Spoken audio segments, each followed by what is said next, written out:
are not alone in any of our emotions, positive or negative. And show us how we can be more than conquerors. If you'd like to speak with either Shoshannah or Jene, you can reach them by email at lifetalk@mmchurch.com. And now be blessed by today's presentation of Life Talk.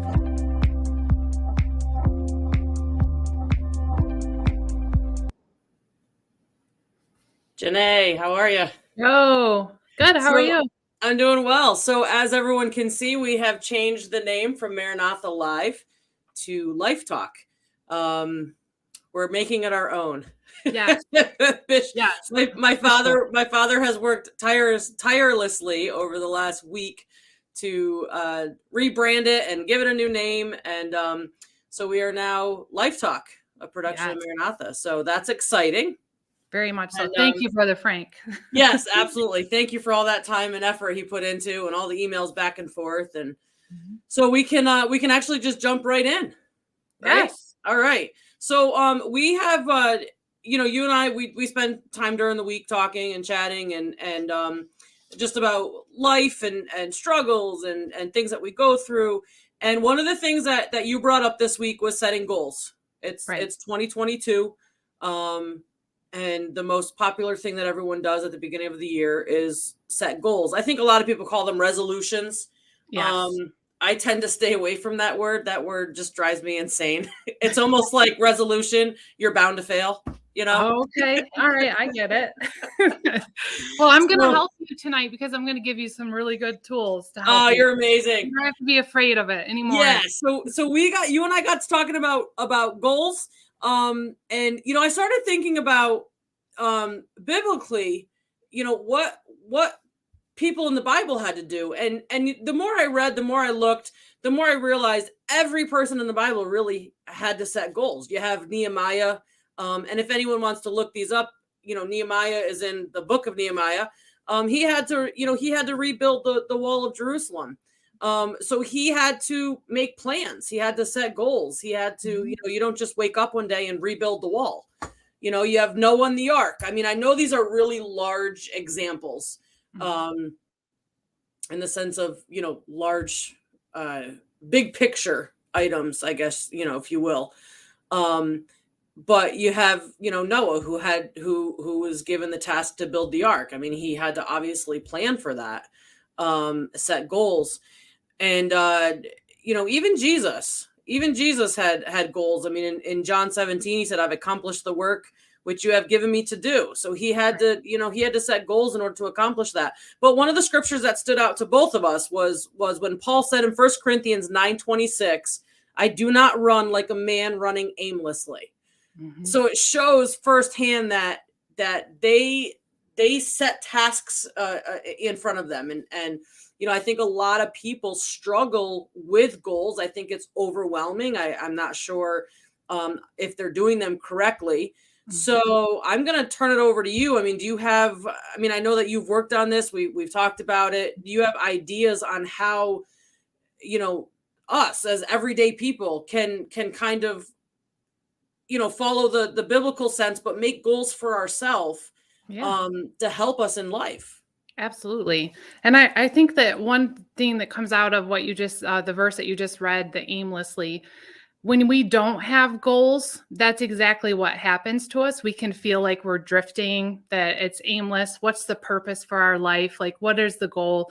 I meet with people a lot that is one of the major issues that they face, is just like, what am I supposed to do with myself? Especially if they've put down a drug or alcohol or putting down some unhealthy behavior. Now they're like, now what do I do? Like, what's my goal? Like, what am I? I think people even get stuck kind of in the comfort zone.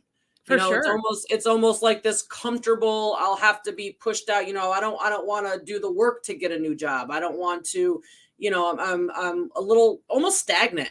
Yeah. You're just kind of stagnant, and it's Groundhog Day. Every day is the same, like every day. Movie. Yes. Yeah. Yeah. And nobody likes to feel that way, like that stagnant. And that's the thing that I know that you're going to kind of highlight a little bit too, in terms of like, that's not God's plan for our lives, is to feel stuck, So I want to help you in terms of like, how do I start to set goals? Because I have been one of those people who have set goals And then like, I'm going to go to the gym every day and I'm going to eat carrots instead of cookies. And it doesn't last, right? Because like, it's unreasonable, like to think that you're going to do something every day in terms of that, So the best thing to do, and if anyone's interested, you can email me. I will send you a template. I'm a template guru, so I can show I've already got you one. I already have one for you. Thank you. You're welcome. Can't wait.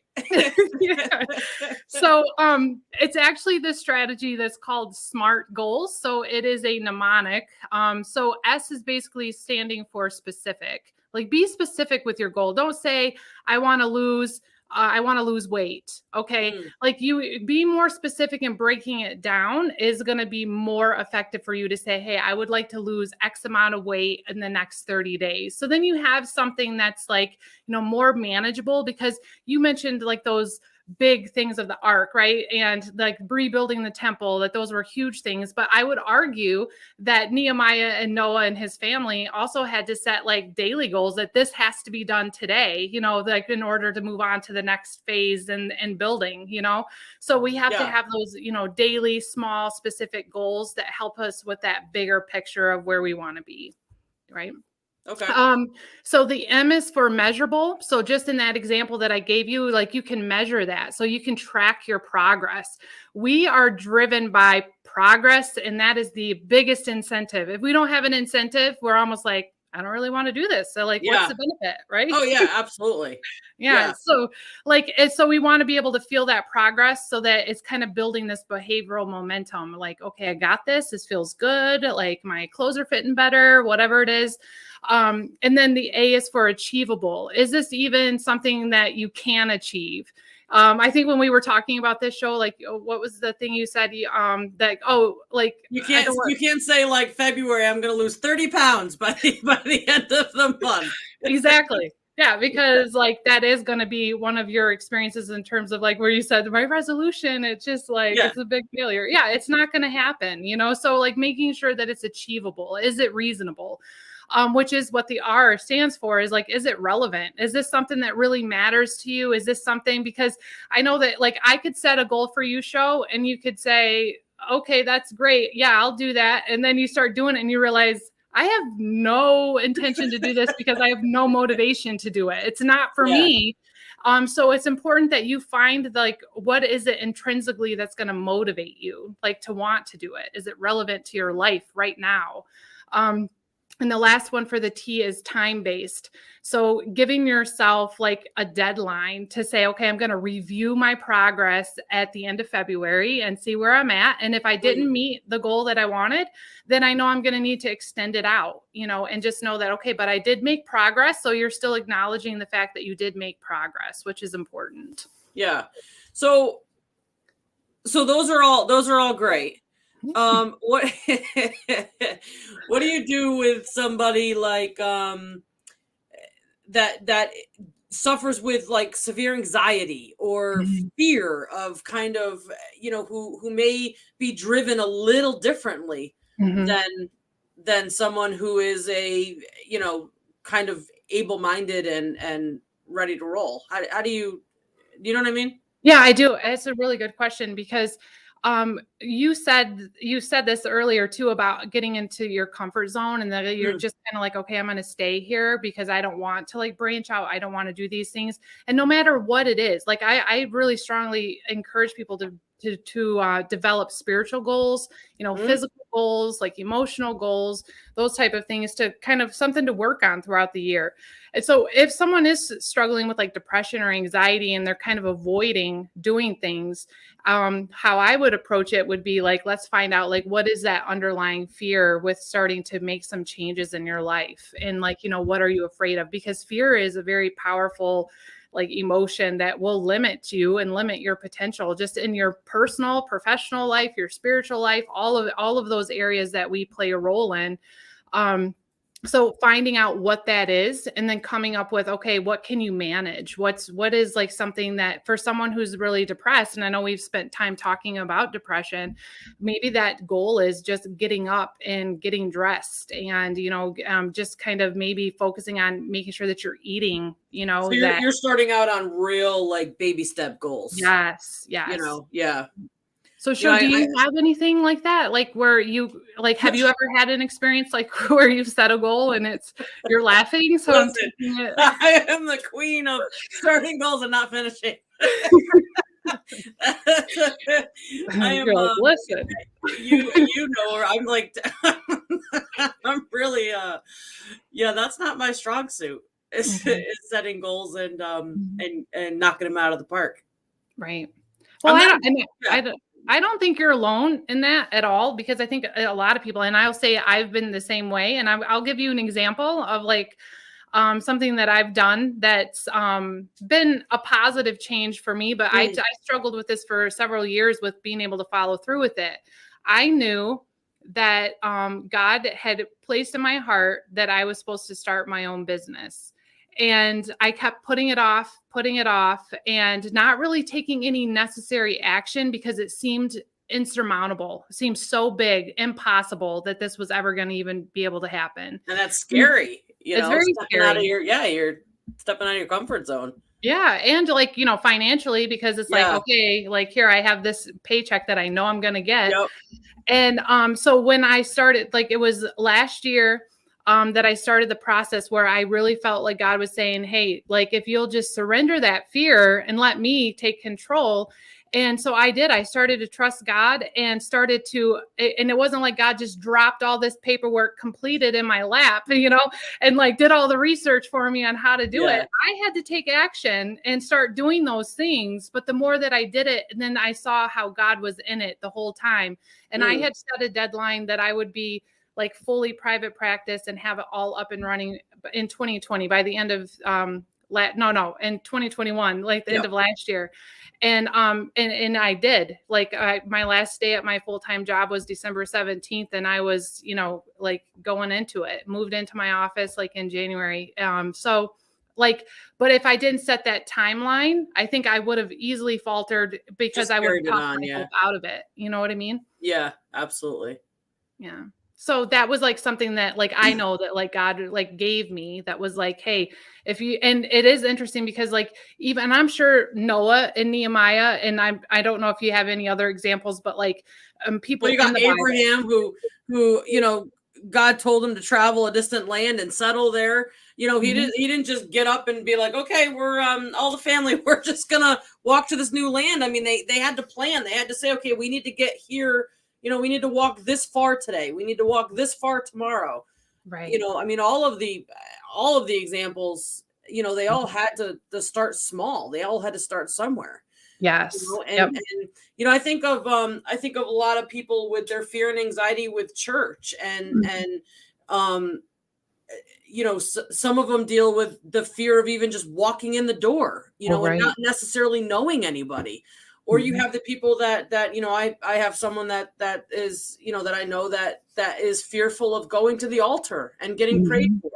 And so they hang out, and so it's little, I think like what you said, it's little steps. It's okay. So if you sit in the balcony and you're, unsure about going to the altar, well, why don't you during altar call go, step down out of the balcony and stand in the back of the church, and just kind of be in that atmosphere. Right. And then you can work on getting closer and closer. So, just like you said, we need to set goals for our physical life.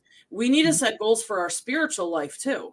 Absolutely. We need to be prepared. We need to be, in order to really grow spiritually and grow to what the potential that God has for us, we've got to set those daily goals. If you have a hard time praying for an hour, pray for 15 minutes. Right. Start out with 15 minutes. If that's too much, because that's out of your comfort zone, start at 5 minutes. 5 minutes of prayer will do so much more for you than just not doing any prayer. Right. No, you're absolutely right. It's that same thing. It's just that little, just take those little steps. No one's saying that you have to, pray for 1 hour every day. And like something that you said too that sticks out to me is like I like your example of like if you're in a balcony and like you're coming down. I truly believe, and I'm living witness of this, as soon as you start to take action and do something different, I believe wholeheartedly that God will be there. He will help you like make the rest of those steps to the altar, like because it's almost like he's waiting on you to take that step of faith. And to like say, okay, I have this fear of doing this, but I'm going to start to take some steps. And then it's amazing how God will say, okay, you've put forth some effort, so I'm going to meet you where you're at, and I'm going to help you. But sometimes we wait so long for us to feel motivated to start making goals. But really the reality is that we have to take action before the motivation happens. It doesn't. How many times do you have to do something, or you gotta clean the house, you gotta clean the kitchen, right. And you're like, I want nothing doing with cleaning the kitchen. But if you get yourself up and you take the first step and you put the first dish in the dishwasher, it's almost like you get that motivation. You're like, oh, okay, yeah, I can do this. This isn't that bad, right. But it's taking that first step. It's right. It's just getting out there.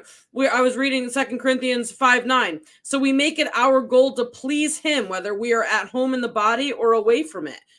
Our goal is to please him.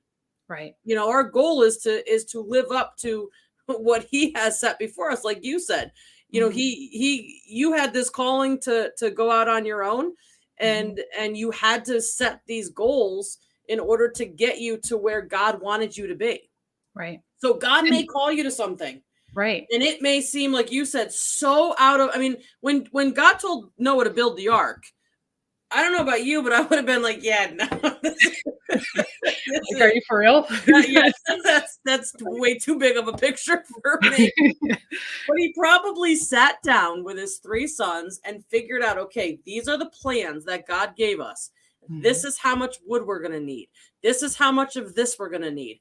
Right. And this is what we're going to have to collect in order to be finished at whatever time we needed to be finished. So it was a large goal broken down into baby steps, really. Yes, absolutely. Then because if we try to just look at the big picture only, we will get overwhelmed. And then when we feel overwhelmed, what do we typically do? We avoid. Shut down. Absolutely. We're like, okay, yeah, I thought that's what I wanted, but I think I changed my mind. Like that's not anymore. But if we can start to say, okay, here's the big fear, here's the big issue, and this is what I want to do, and this is how I see myself, like where I'd like to be in 5 years.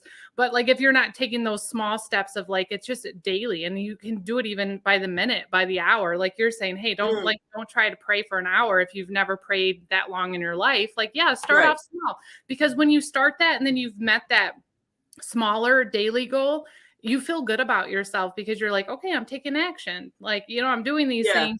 You feel accomplished. You do. And you feel productive. And like you were actually doing something to take care of yourself. And just like me, like I know that after this all happened, I'm like, why did I wait so long to do this? Like, and then you're kind of like kicking yourself for like waiting so long. Yeah. And it's almost like God's probably sitting up there like, okay, you finally got it. Hello. Yeah. Absolutely. So do the read SMART one more time. Don't give the description, but just give me the breakdown of what it stands for. Okay, it stands for specific, measurable, achievable, relevant, and time-based. Okay. And I do, like I said, I have like little worksheets that will kind of help you if this is something new, but I can guarantee you if you will approach your goals for this year in that mindset of saying, okay, I need to sit down, because one thing it does is it does cause you to like actually not just like, randomly write something down, or like it's causing you to stop and be intentional about like, okay, how do I break this into like a more specific goal? So, and it's so effective. So I can definitely help. Is the template something that we can just post right in the description with our info? Smart. Yes. That's why, No pun intended. that's why I'm the co-host of this show. Yeah. No, absolutely. I'll send you a link. Yeah. So, I mean, leading into that, obviously in the description will be Jene's, her counseling services, business info, and our lifetalk at Church email where anyone can reach us. But this was good. I know you wanted to end with a Oh yeah. Yep. So I wanted to read Jeremiah 29:11. It's one of my favorite passages that I refer to often. And I think it is like probably one that most of us are familiar with. Yeah. But it says, "For I know the plans I have for you, declares the Lord, plans to prosper you and not to harm you, plans to give you hope and a future." And why I liked that for this topic is that God has a plan, meaning he has goals for you. Like he has those things for you. And that like he's saying, hey, he wants to prosper you. He wants to make your path straight. He wants to be in your life in that capacity. And a lot of times what's limiting us is like one, our view of ourselves, like how we view, are we going to be able to do this? Especially if you've been unsuccessful with like completing goals in the past, you might feel like, oh, well, what's the point?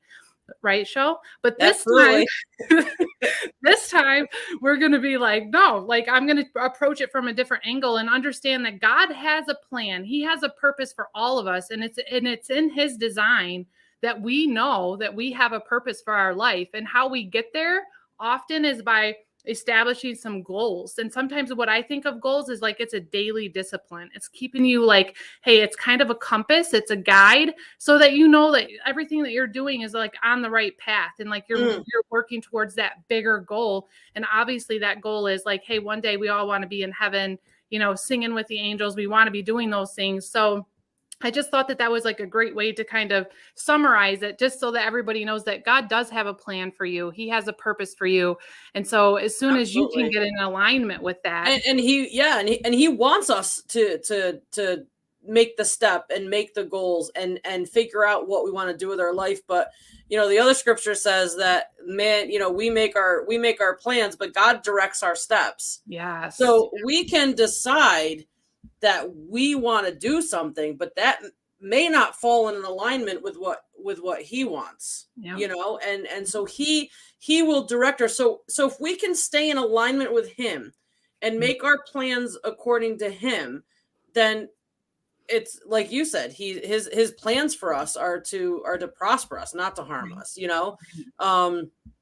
So that's a great scripture. And I feel like, listen, you know, with God and your spreadsheet, I'm bound to lose 50 pounds by December of 2022. Hands down. Get me that spreadsheet so I can start losing some weight. No, I would definitely give you the spreadsheet. But like, I do think that like, that's one part that just stuck out to me when you just said that. Like, we can just sit here, we can like work on it and like put our goals down on paper and follow that model.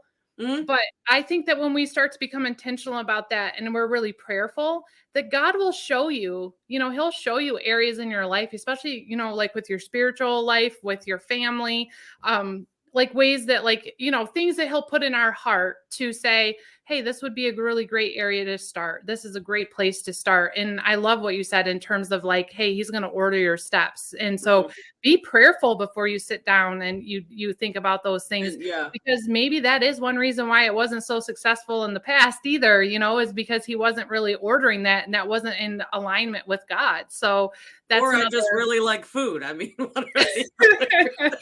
yes, that's true. Or that. All right. Well, I thought this was an awesome topic. Yes. This was a fun conversation tonight. It was. And hopefully, like, if anything, people have learned that, like, when we have made mistakes and not followed through, it's good to laugh about it. And absolutely. Oh, absolutely.